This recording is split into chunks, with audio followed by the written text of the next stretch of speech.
अस्सलाम वालेकुम, कैसे हैं आप सब लोग। आई होप आप सब लोग ठीक ठाक होंगे। मेरी दुआ भी है कि आप लोग बिल्कुल ठीक ठाक हो। तो जनाब आज हम लोग गए हुए थे। जवार की वैक्सीनेशन थी आज फर्स्ट, तो वो करा के फिर हम लोग सीधा ही स्टोर पे चले गए थे क्योंकि हमें कुछ जो है ना टिश्यूज़ लेने थे। तो ये वाले मैंने लिए हैं जवार के एज अ वाइप्स यूज़ करने के लिए, क्योंकि वाइप्स जो है ना, मैं एक वीडियो देख रही थी तो जिसमें बताया हुआ था कि बेबी वाइप्स यूज़ नहीं करने चाहिए क्योंकि इसमें केमिकल्स होते हैं जिसकी वजह से बेबी की स्किन बहुत सेंसिटिव हो जाती है और फिर जल्दी रैशेज़ हो जाते हैं। तो बेहतर ये होता है कि हम कॉटन यूज़ करें वार्म वाटर के साथ। लेकिन मैंने सोचा कि कॉटन से ज़्यादा बेहतर रहेगा कि मैं सतीन का जो किचन रोल आता है ना वो ले लेती हूँ। मतलब जो टिश्यूज़ नहीं होते हैं, मतलब वो ड्राई वाइप्स वगैरह होते हैं, तो उसको अगर हम वार्म वाटर में यूज़ करेंगे तो वो काफ़ी अच्छे से क्लीन कर देगा, उसमें केमिकल्स भी नहीं होंगे। तो इस वजह से फिर मैंने वो रोल्स ले लिए थे। इसके अलावा फिर मैंने मग ले लिया क्योंकि मग्स के साथ मेरा ऑब्सेशन तो आप सबको पता ही है। तो यहाँ पे शायद आप घर पहनने वाले जो कुछ स्लीपर्स वगैरह देख रहे थे मेरे लिए, लेकिन मैंने नहीं लेने दिए क्योंकि मैंने कहा मेरे पास बहुत सारे हैं तो चलें, कोई फ़िजूल खर्ची नहीं हमने करनी। यहाँ से मैंने जो है ना वो एक मग ले लिया था क्योंकि मेरा मग जो मैं यूज़ करती थी घर पे वो टूट गया, इसलिए मुझे अपने लिए न्यू मग लेना था। मैं देख रही थी, अच्छा वो जो 4 कलर्स थे ना, एक मग मैंने आपको जो पहले दिखाया उसमें 4 कलर्स थे, तो एक मुझे पसंद आ गया, उसमें बहुत ज़्यादा सारे ना पेस्टल कलर्स ही थे। तो आप गेस करेंगे मैंने कौन सा लिया होगा, बाकी तो वीडियो में आपको पता चल ही जाएगा। तो यहाँ मैंने शादाब से भी पूछ लिया तो फिर हम लोगों ने एक डिसाइड कर लिया। आप बताएं, फिर बाद में मैं आपको दिखाऊंगी घर जाके कि मैंने कौन सा लिया था। बाकी भी मैंने सारे देख लिए, लेकिन आ जाके मुझे जो पहली नज़र में चीज़ पसंद आती है ना, मैं लेती वही हूँ। तो बस बिल कराते हैं और जाते हैं घर। और अब यहाँ पे थोड़ी सी मुझे टेंशन भी हो रही थी क्योंकि फ़र्स्ट वैक्सीनेशन आपको पता है बच्चा जो है ना वो थोड़ा सा बीमार हो जाता है जब भी कोई वैक्सीनेशन वगैरह होती है, थोड़ा सा फ़ीवर हो जाता है इस वजह से। तो उनको फिर 1-2 दिन बड़े ही आराम से हैंडल करना पड़ता है, नहीं तो वो बड़े क्रैंकी हो जाते हैं।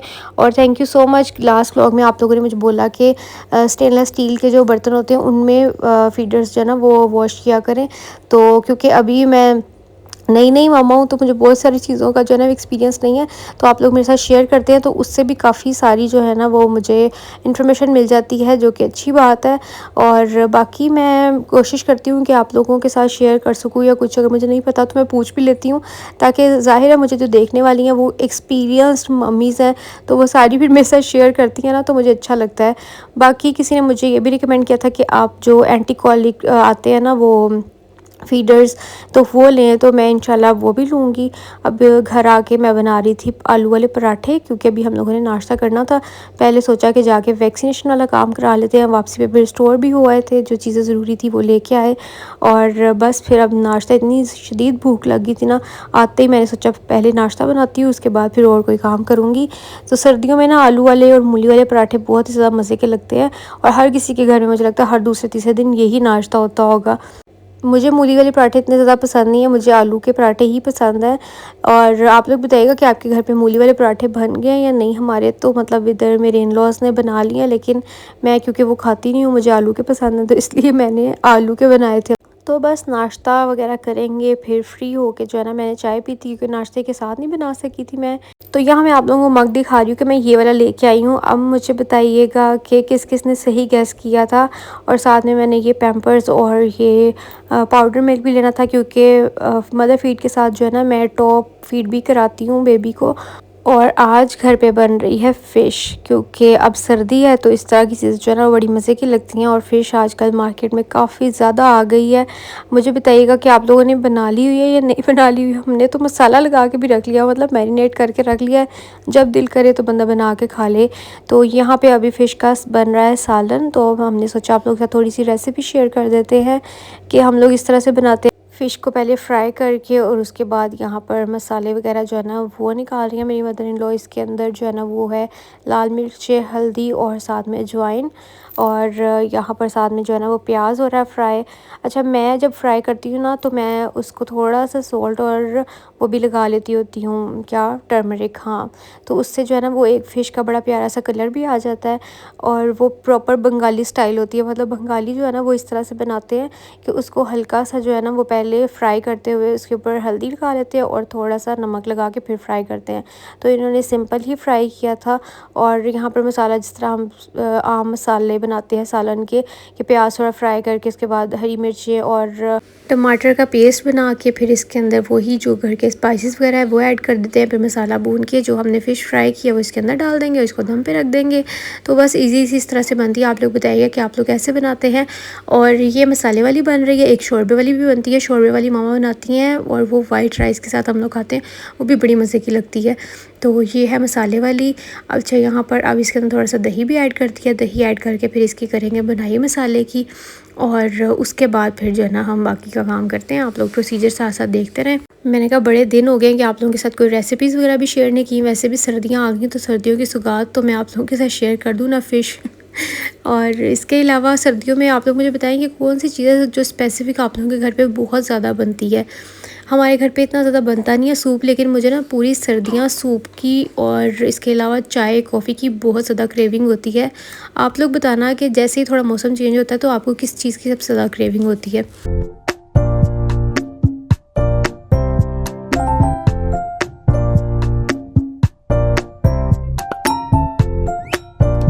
तो बस यहाँ पे फ़िश हो गई है रेडी और दम से उठा दी थी। बस इसके ऊपर अब हम लोगों ने धनिया हरी मिर्चें ऐड कर दी और ये हमारा खाना रेडी हो गया। हाँ, और एक और चीज़ जिसके बगैर के मेरी मदर इन लॉ की डिश कंप्लीट ही नहीं होती जब तक वो इस तरह से ऊपर गरम मसाला नहीं डाल लेती। तो बस अब इसके ऊपर गरम मसाला भी डाल दिया था। अब यहाँ पर जो है क्या बनने लगा है, हाँ, फ़िश को मैरिनेट करके रखने लगी थी। मैंने लास्ट ईयर भी आप लोगों के साथ डिटेल में ये रेसिपी शेयर की थी, तो मैं इस दफ़ा भी आप लोगों के साथ कर देती हूँ। आप लोग ज़रूर ट्राई करना, ये बहुत ही ज़्यादा मज़े की बनती है। और यहाँ पर जो है ना बेसन और सारे इंग्रेडिएंट्स हम लोगों ने ले लिए हैं। लहसुन जो है ना उसको अच्छे से हम लोगों ने कुट लिया है और यहाँ पे फ़िश भी वॉश कर ली है। अब लहसुन सारा जो है ना वो अलग अलग से हर पीस के ऊपर लगाएंगे और थोड़ा थोड़ा पकड़ के, साथ में लेमन भी काफ़ी सारे कट करके रख लिए हैं, क्योंकि वो हर पीस के ऊपर अलग अलग से जो है ना वो लेमन स्क्वीज़ करती हैं ताकि उसका अच्छे से जो है ना वो फ्लेवर आ जाए। और बस इस तरह से जो है ना आप लोगों ने भी कर लेना है। बाकी मैं आप लोगों को दिखाती हूँ इसके अलावा कौन से स्पाइसेस इसके अंदर जाएंगे। बहुत ही इजी पीजी सी रेसिपी है, लेकिन बनती मज़े की, तो आप लोगों ने भी लाजमी ट्राई करनी है। तो इसके ऊपर जो कोटिंग है वो भी बड़ी मज़े की होती है। वैसे लगता है कि जैसे बाहर की आप लोग फ़िश खा रहे हैं, यानी कि बेसन अच्छे से उसके ऊपर कोट हो जाता है। इस तरह से अगर आप लोग अप्लाई करेंगे तो।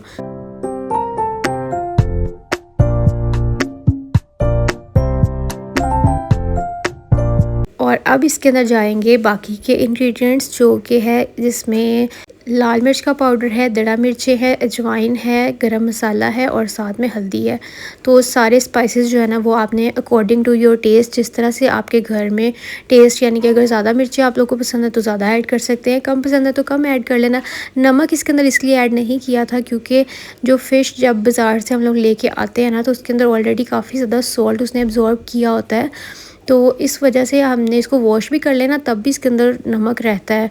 तो बाकी अगर आप लोगों को फिर भी नमक की कमी लगे तो आप लोग डाल सकते हैं, लेकिन अगर किसी को बीपी वगैरह का इशू है तो फिर उनके लिए नमक जो है ना वो टू मच हो जाएगा, इसलिए फिर हम लोगों ने ऐड नहीं किया था। यहाँ पे बस मौसम अब इस तरह का आ गया है कि जल्दी कपड़े ड्राई होते नहीं हैं, तो अब रात के टाइम जो है ना वो कपड़े हम अंदर इस तरह से सोफ़े पे फैला देते हैं। ये हर देसी घर में ऐसे ही होता होगा। मैंने सोचा आप लोगों को भी दिखाती हूँ और आप लोगों से पूछती हूँ। थोड़ा थोड़ा उसके ऊपर हम लोगों ने स्प्रिंकल कर दिया और बाकी का जो है ना वो इस तरह से बेसन लेके उसके अंदर फिर जो मसाला रह जाएगा वो ऐड कर देना है। फिर पानी के साथ उसका मिक्सचर रेडी कर लेना है और वो हम फिर अलग अलग पीसेस के ऊपर लगाते जाएंगे। तो या चाहे आप लोग सारे पीसेस के ऊपर इकट्ठा भी सारे बॉल में डाल के आराम से लगा सकते हैं। फिर आप इसको चाहे फ्रीज़ कर लें, चाहे फ्रेश आप थोड़ी देर आधे एक घंटे बाद बना सकते हैं, तो बहुत ज़्यादा मज़े के बनेंगे। इसके अलावा मुझे बताइएगा कि आप लोग फ़िश को किस तरह से बनाते हैं, क्योंकि हर किसी का ना कुकिंग का अपना तरीका होता है। यहाँ पर ये हो गया है डन मैरिनेशन और अब हम लोग बनाने लगे हैं फ्रूट चाट, क्योंकि काफ़ी सारे फ्रूट्स पड़े हुए थे घर पे और हम सबको इतनी गंदी आदत है कि फ्रूट्स हम लोग खाते ही नहीं है, पड़े रहते हैं। तो इस वजह से मेरी मदर इन लॉ ने सोचा कि ऐसे तो तुम लोगों ने खाना नहीं है, तो मैं फिर आप लोगों को फ्रूट चाट बना देती हूँ, ताकि ये फ्रूट तो ख़त्म हो, नहीं तो पड़े ना ख़राब हो जाता है। तो इसलिए बस अब यहाँ पर फ्रूट चाट बन रहा है। वैसे भी दोपहर को अगर हमारा कुछ खाने का दिल ना करे तो फिर हम लोग ये चाट वगैरह खा लेते हैं। और इस तरह ना पता नहीं क्यों मेरे से फ्रूट खाया जाता है चाट की फॉर्म में। वैसे फ्रूट मुझे कोई कह दे खाने के लिए तो थोड़ा सा खाया जाता है, पता नहीं क्यों फिर मुझे कुछ ज़्यादा ही मीठा लग रहा होता है और मुझे मीठी चीज़ें इतनी ज़्यादा पसंद नहीं है। और मौसमियों का भी मौसम आ गया हुआ है। मौसमियाँ जो है ना वो इस मौसम में बड़ी मीठी मीठी सी आती हैं, तो बस उसी का जो है ना वो रस इसके ऊपर निचोड़ लिया है। और अब थोड़ी देर में ऑरेंजेस भी आ जाएंगे, वो मुझे पसंद है। मतलब जो प्रॉपर वाले बड़े वाले होते हैं ना, एक तो खट्टे वाले होते हैं ना छोटे, वो मुझे पसंद नहीं है। फ्रूटर्स मुझे पसंद है। हाँ जी, सही कहा आपने। माल्टे मुझे पसंद है। नहीं, मुझे मीठे वाले पसंद है, जो बड़े बड़े होते हैं उनको क्या कहते हैं, पता नहीं क्या कहते हैं। तो खैर यहाँ पर अब शादाब रात को वापसी पे आते हुए लेके आए थे आलू चना चाट, तो बस ये भी हम लोगों ने निकाल ली। इसके अलावा हमने फ्रूट चाट भी बना ली थी। तो फिर हमने क्या किया, मिक्स करके खाई। मुझे बिल्कुल रमज़ान वाली वाइब आई, क्योंकि रमज़ान में भी मैं मीठी नमकीन चीज़ को मिक्स करके, क्योंकि रमज़ान में तो लाजमी बनती है ना फ्रूट चाट, तो उसके साथ फिर कोई भी नमकीन चीज़ मैं अक्सर ऊपर पकौड़े डाल लेती हूँ। इतनी मज़े की लगती है। आप लोग बताइएगा, आप लोगों ने ऐसे ट्राई किए कि नहीं। मैं तो हमेशा जो है ना कोई चीज़ मीठे के अंदर मिक्स कर लेती हूँ, ताकि मेरे से फ्रूट भी एटलीस्ट खाए जाएँ, वरना मेरा ये मसला है कि मुझसे ज़्यादा मीठी चीज़ खाई नहीं जाती। तो बस आज का व्लॉग इतना ही था। आई होप आप लोगों को पसंद आया होगा। जो चटनी बच गई थी ना और पापड़ी, वो भी हम लोगों ने चाट के ऊपर डाल ली। अब मैं चलती हूँ, अपना ख्याल रखिएगा, मुझे दुआ में याद रखिएगा। अल्लाह हाफिज़, बाय बाय।